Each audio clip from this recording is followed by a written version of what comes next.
Testing 1, 2, 3. Testing 1, 2, 3. Testing 1, 2, 3.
We're good.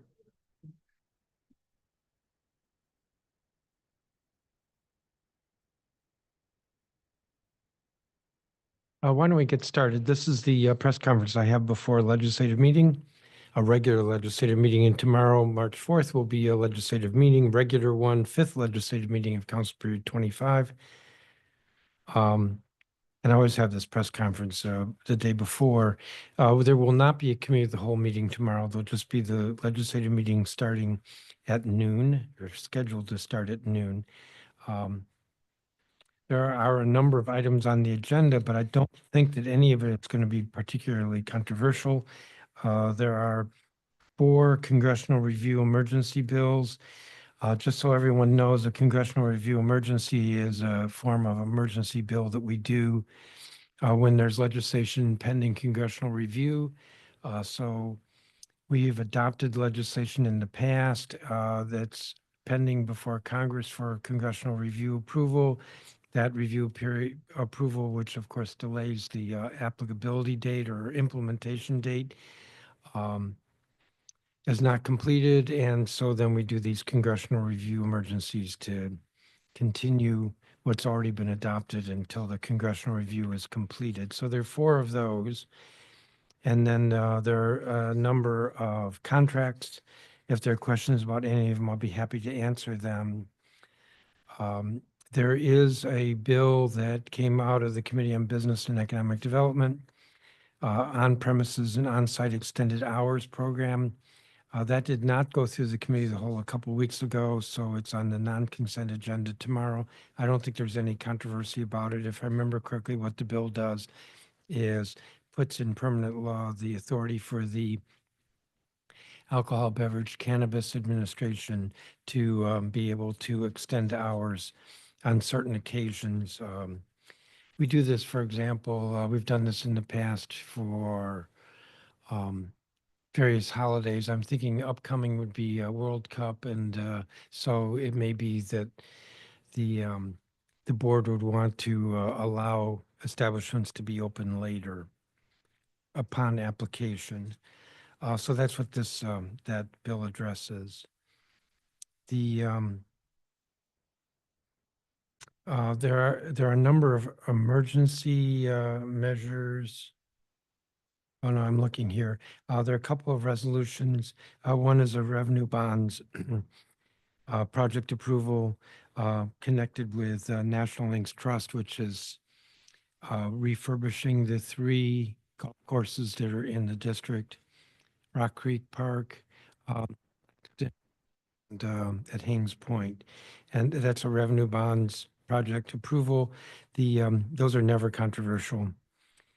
And there's also an extension of time for the disposition of the Eastern Branch Boys and Girls Club building. The Boys and Girls Club gave up that property years ago. It's at 17th in Massachusetts, as I recall. And this legislation, which a resolution, simply extends the time for that disposition to a developer to occur. One of the emergencies that I'm moving tomorrow changes the incidence of tax for these downtown office to residential conversions.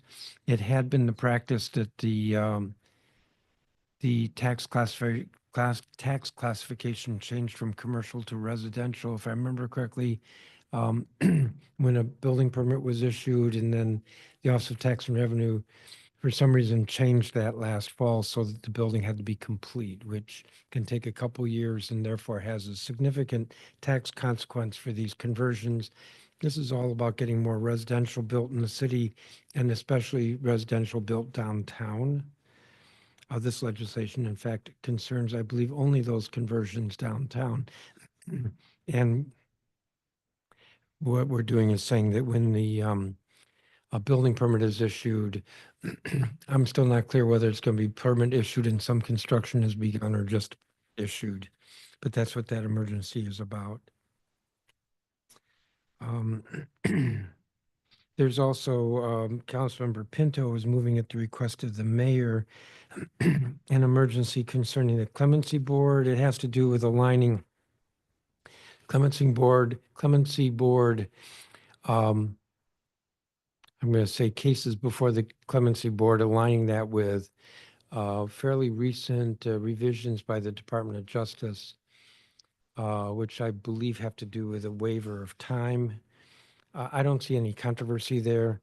And it also is aligning some dates with regard to record sealing and expungement to avoid an unintended sudden impact on the courts. Again, I don't think there's any controversy there, and that's pretty much what we have on the agenda for tomorrow. I did want to speak to a few other things, maybe one. So I think you all know that we got the revenue estimates late last week, and sometimes this can be a little bit confusing, but we expect to get the budget from the mayor on April 2nd. And the budget that the mayor submits will by law be balanced, and it's balanced against the revenues that are in the revenue estimates that came out last week. So the revenue estimates, the February revenue estimates, are arguably the most important, if not the most important, then second only to the year-end revenue estimates. And the revenue estimates indicate that the budget that the mayor will be submitting will be a difficult budget. So let me say this, the revenue estimates indicate that there'll be a 4.5% growth in revenue in the current year over last year. That's a good thing. And it means that our revenues have been growing. However, it does show that there'll be negative 0.5% growth next year. That's FY26. So the budget that the mayor has to submit will be against revenue estimates that are actually lower than what they are for the current year. About $50 million less. That's 0.5%. But I want to emphasize that's $50 million less off of a $10.68 billion budget. Our local funds are about $10.68 billion.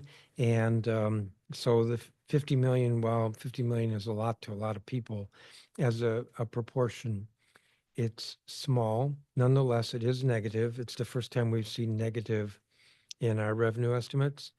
The subsequent years, FY27, 28, show a 2.7 and 3.3% growth in revenues. So this is, I'm going to say temporary, but it's not really temporary because the effect of what we're looking at with these revenue estimates is a lower base. So that 3.3% growth, while it is positive, is against a lower base. A substantial factor behind this is that federal workforce reductions that we're reading about in the news have had a structural impact on our finances. The loss of jobs, federal jobs, means a loss of income tax, and also a decrease in sales tax growth. There is also an impact from revising the what the forecast had been with regard to commercial real estate downtown. But what's new and different is the federal workforce reduction. The revenue estimates do not include announced last week, which is agencies being required to look at whether they can relocate. We just don't know what that means. Interestingly, as much as the White House has criticized the district with regard to, and I don't mean the DC government, but the district as a headquarters of a poor federal workforce. Federal employment is actually, in the district, is actually only 9% of federal employment nationwide. We are not the headquarters of all the federal workers. We're 9% of the federal employees. However, there are about 190,000 federal employees who work in the district. Only about 72,000 of them live in the district. That's so a majority of the federal employees in the district are live outside the district. However, 72,000, which I said is the number of federal employees roughly who live in the district, is about 19% of our DC's total resident employment. So changes there do have an impact on us. The structural impact, which is what I referred to before, the federal workforce reductions are projected to have a structural impact on us. We'll see that with the budget that the mayor submits. Means that we can either kick the can down the road, which is what governments like to do, or we will have to make some reductions in programs. Some folks could speak to, well, you could raise taxes. We raised taxes last year substantially, about $500 million. We've raised taxes, I think, 3 times this decade. And so I don't know that's it. I don't know that that's an option when we're already with some of our taxes the highest in the region. Our commercial property tax is by far the highest in the region. If I remember correctly, the top rate in our income tax is the highest in the region. Our sales tax is actually at or slightly above the rest of the region. So there's not a lot of flexibility there with regard to raising taxes because we already took that step. So I think I'll just conclude by saying that I want to be clear, the revenue situation is not dire, but it is sobering. As I said, there'll be revenue growth beginning in 2027, but the revenues that we're looking at for the budget that's coming up is going to require some hard choices. And with that, let me take questions. Yes, sir. Ben Peters with the Washington Business Journal. I know you mentioned it a little bit today here and also in a statement that you put out on Friday that some of the revenue drop is due to property taxes. The way you put it is property tax collections catching up with reality. How much of the projected revenue drop off is a result of falling commercial property tax income and office valuations? Is it a big component of it, or? It's a measurable component. I don't have I don't have absolute figures, and I think you'd have to check with the CFO or maybe with our budget director, because I don't have that breakdown in front of me. The CFO in the past, Chief Financial Officer in the past, has factored in the vacant office space. However, the revenues we collect from taxes with real property tax are always lagging in the sense that the revenues we're collecting this year reflect the market a couple of years ago. And so the market has had a reduction in value greater than what had been projected, which is different than the vacancy projections. And if I remember correctly, the revenue loss with regard to real property tax is a loss in all classes. That's how it was explained to me, that they're seeing that drop in all classes. Thank you. Jenny? Thank you. You just spoke a little bit about taxes and how you feel like there's not a lot of flexibility there. Would you oppose tax increases this year? Yes, Just to be like clear on your position. yeah, no, we will not solve this problem by raising taxes. We can't, the challenge, which is of this slight revenue loss, as I said, about $50 million less than the current year, combined with increase in costs, like just think the WTU contract, that's greater than we can tax our way out of. But we also need to be mindful that we've raised taxes each year, almost I say each year, maybe that's not quite correct. And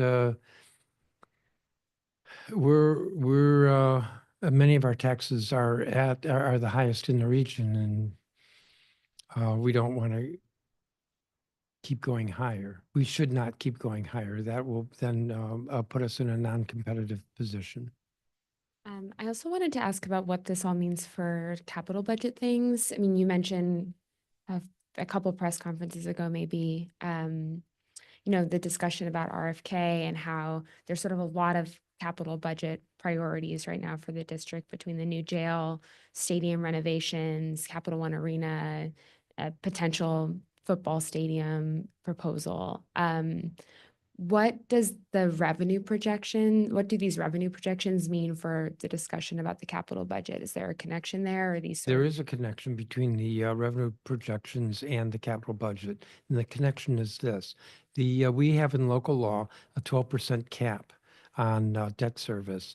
And that is a 12% cap against revenue. So if revenues have gone down, then that means that the capital budget is affected is more constrained. That's the way I would put it, is more constrained. Every year, the mayor sends us a budget that is right at the cap. The council makes some adjustments. We add some things. We take some things out so that we stay below the cap. But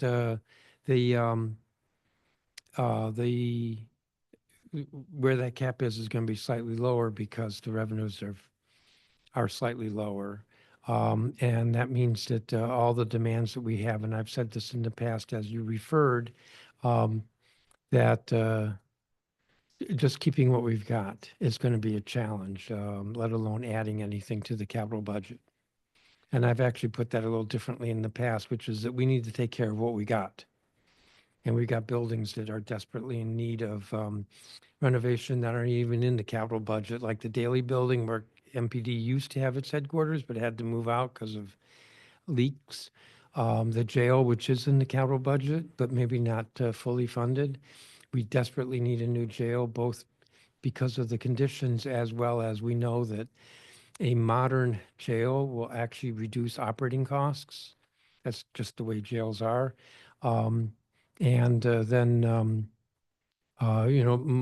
A lot of other aspects of our infrastructure, like maintaining our roads. We don't want to go back to where we were in the 90s, where we weren't taking care of our roads, and then everybody was complaining about potholes. So the capital budget's going to be tough. It's not going to be, I'm not as worried about it, but it is going to be tough. Do these revenue projections affect, your support for a potential stadium deal?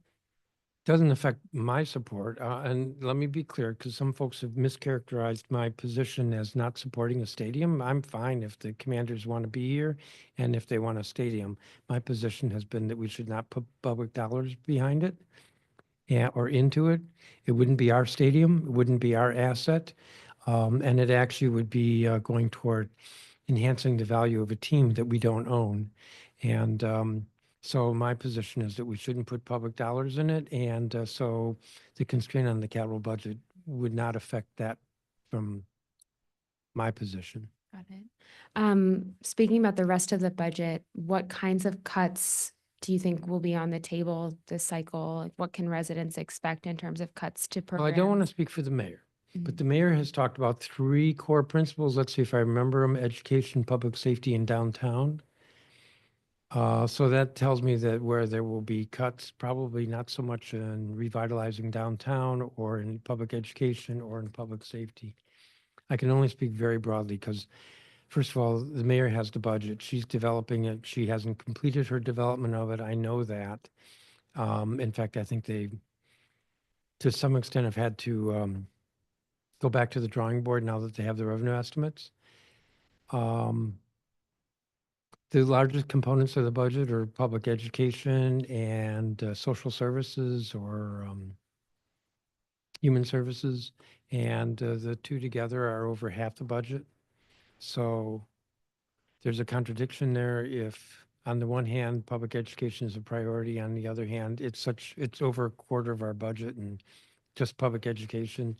So I expect we'll see some tightness there. Sorry, a last question. I'll stop monopolizing the mic. You just mentioned in your remarks just before this, it's the first time we've seen negative in our revenue estimates since when? Like ever or? Well, ever's a long time, and I didn't look to see historically, Yeah. but you know, the last few years, the folks have talked about how, like, I think the last year when we saw the revenue estimates, about how they dropped. Yeah, the growth dropped, but there was still growth. Here we actually, for 1 year, have a negative, Okay. and that's what I was referring to. How far back?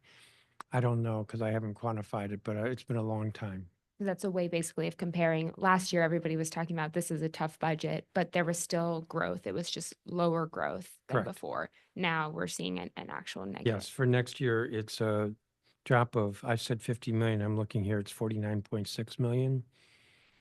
Okay. That's for next year compared to the current year. Now, that may change. You know, the courts may order that all the federal employees have to be reinstated. It could change, but the budget has to be based on these revenue estimates, and these revenue estimates show that drop for next year. Thank you. Yes. Hi, WJLA Princess Harrell. In your statement, you said that there would have to be some public services that would have to be cut in order to balance the budget. Is there anything currently on the chopping block that's easy to say this has to go? I know you said the mayor has the budget, but is there anything that is easily on the chopping block for the district? No, there's nothing that's easily on the chopping block, whether we're talking about human services or other programs. No, that is a challenge with government, is that we develop programs and they have an effect and they have a constituency, and so then it's rarely easy to just say we're going to wipe something out. Now, I don't want to suggest that there are going to be programs wiped out, although that's possible. All I can say is that if roughly a quarter of the budget is just human services, it's inescapable that human services will be affected by some cuts. Could you speak directly to the pay equity fund? Would that be at risk of losing funding?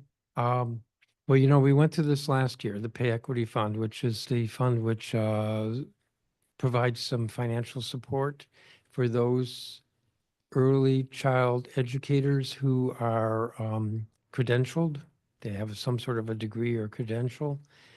Last year, the mayor unwillingly zeroed it out. I say unwillingly because the CFO was demanding that she had to find money to put into the reserves. The council was able to change that. We disagreed with the chief financial officer, actually found a resolution to that issue of putting money into these reserves. And so we were able to avoid zeroing it out. And in fact, we restored it pretty much to where it was, 70 million a year. My understanding is that initially last year, the mayor had wanted to reduce it to 50 million, not to zero. And so, you know, I can't speak for her, really don't know what she's going to do here, but I wouldn't be surprised if we didn't see that it would be reduced. Eliminated would surprise me. Another question. I know you talked about how a lot of the federal workers that are in the district who work in the district live outside of the district. And before you specifically talked about the budget, you mentioned some like residential conversions. Without raising taxes, there still has to be cuts. What is the city prepared to do to attract people to come into the district and work here and live here and add to the economic base? What does the district have to do? Well, a number of things. One is that we have to continue to be mindful of public safety. People aren't going to want to live here and businesses aren't going to want to locate here if they feel unsafe. Now, where we are in terms of crime is a very good picture. Violent crime is down compared to last year, and last year was at a 30-year low, if I remember correctly, it was 30 years. So we're in a good place there, but we have to continue to be mindful. That's one thing. Second is that I'm hopeful that with this budget, we will find some ways to maintain or actually improve the ability of the district to encourage the construction of more housing or the preservation of affordable housing. So that's another way of, in terms of residents. I'm confident that if the district continues to be an attractive place, that we will see at least stability with residents, if not an increase.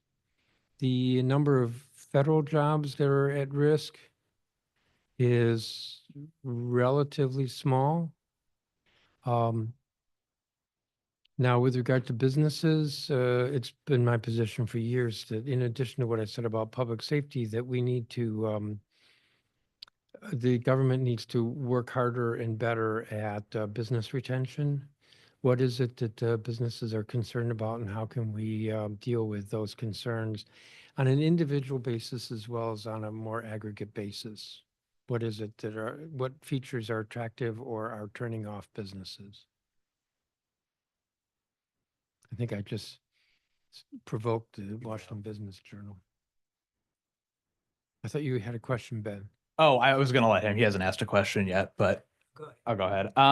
So the Rental Act, I'm curious when council intends to take that up. You're noticing a long pause on my part. I know. Mhm. The dirty little secret is that sometimes there are press conferences about bills, Mhm. but the bills haven't materialized. We don't have it. Was it not The bill submitted? has not been introduced. Interesting. Okay. Now, I have had some conversations with some colleagues about ensuring that the legislation is attended to quickly. So I suspect aspects of it will be very controversial. Mhm. And I'm not predicting that the bill will be approved as introduced. But I think it's important that we look at all the issues. I have said publicly that I think a number of those issues need to be addressed with some changes in the law. The main point I'm trying to convey here is that I've talked to colleagues to ensure that when we get the bill, we move quickly. A challenge is that on April 2nd, we get the budget. The council committees are not going to have a whole lot of time to be spending on legislation, especially complex legislation. And so at this point, because we have a meeting tomorrow, this just gets into the weeds about the council, but there's a log of introductions and referrals that gets approved. The deadline for getting on the log is passed. So the next time there'll be a log for approval before the council is 2 weeks from now. It is theoretically possible. It's theoretically possible to have a hearing within 3 weeks of an introduction, but that 3 weeks would start next week. So I think if I do the math, that gets us into April, which is budget time. So I hate to say this, but I think it's going to be very difficult for the council to be able to deal with that legislation until we're done with the budget. I guess this is maybe a loaded question, but what then comes next for this? I mean, is this something that you foresee being kicked down the can or kicked down the road for, potentially months now? No.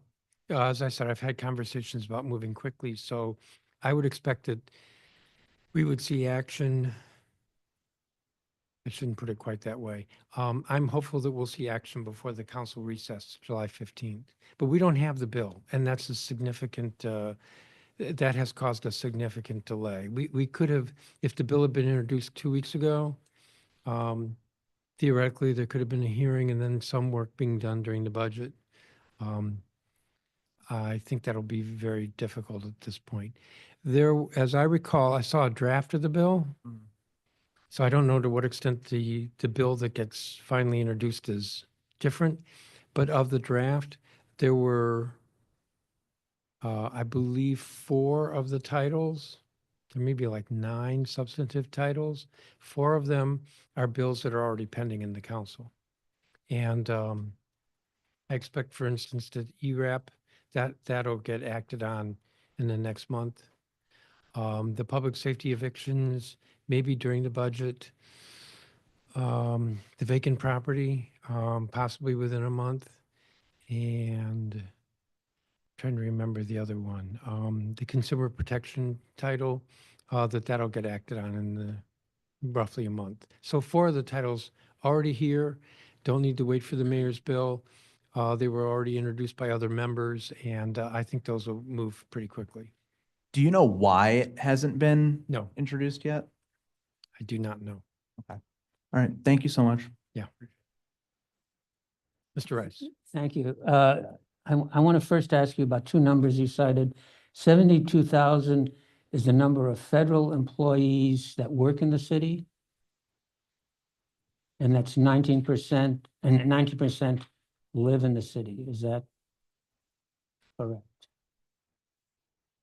This is from the CFO. Approximately 190,000 federal employees work in the district, making up about 9% of the national total, and making up about 25% of total jobs in the district. What about Approximately 72,000 district residents are employed by the federal government, Oh, roughly 19% of the district's total resident employment. okay, thank you. Okay. I wanted to ask you about the meetings that you, that I've heard you, the mayor and the attorney general talk about, that Yes. you've gotten together at a unified message towards the federal government, the takeover talk and so forth. Can you tell me, can tell us a little bit more about them, what your approach, your unified approach is, and what role RFK has in your discussions, if any? On the last RFK has not been part of the discussions. The discussions have really been about essentially what's been in the headlines for the last several weeks. And, there were rumors a couple of weeks ago about an executive order. So we've been talking about that, about the efforts at cutting jobs in the workforce. So we've talked about that. Maybe a little bit, I'm not quite so sure with regard to talk on a national level about reducing the agency presence in the district. So we've been talking about those kinds of issues. When you say about, can you elaborate? Probably not. Okay. And what role has, excuse me again, Congresswoman Norton played in these discussions? She's not been part of those discussions because really what we're doing is talking about, I have the ability to say things and maybe what I say ought to at least touch base with the mayor and vice versa. And the attorney general has on some of the federal actions made public statements, and maybe he should just sort of let us know and we sort of refine what we want to say based on those conversations.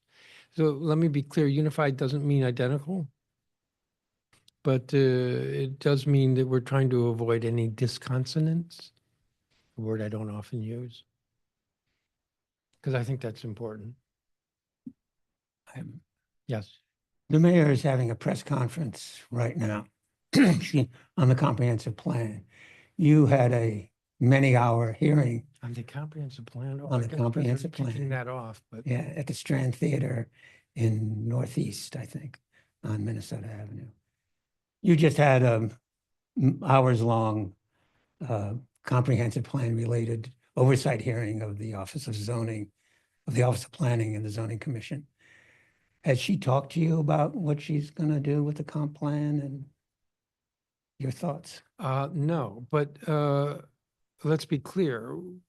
I was unaware of the press conference, but it would be to announce that they're beginning the process for revising the comprehensive plan. I mean, this is so early that there aren't thoughts. I'm sorry, This is so early that there aren't thoughts. That's what I said. That's not literally correct, but I mean, it's just, this is the beginning of the process. okay. This would be, for example, and I know this because of the hearing last week, the Office of Planning is going to have a schedule and what are they going to do to ensure community involvement and, but they don't know what the themes are for the next plan. The theme for the plan that we adopted in 2020, I think it was 2020, was housing, the need for housing in the city, which was very different than the theme in 2006, which was the last major work on the plan, which was about promoting economic development, particularly downtown. Things change, the city changes, and so therefore the focus of the plan changes. It's just too soon to know now what that is, and certainly too soon to know what the proposals are. So that's what I meant when I said that there are no thoughts. And why is she doing it if it's so early? Well, you'd have to ask her, but it's kicking off the process. As you know, folks who are elected like to have events around kickoffs. We love kickoffs. Jenny, did you have another question? And the commanders. So you said I the said nothing about the Commanders. Oh.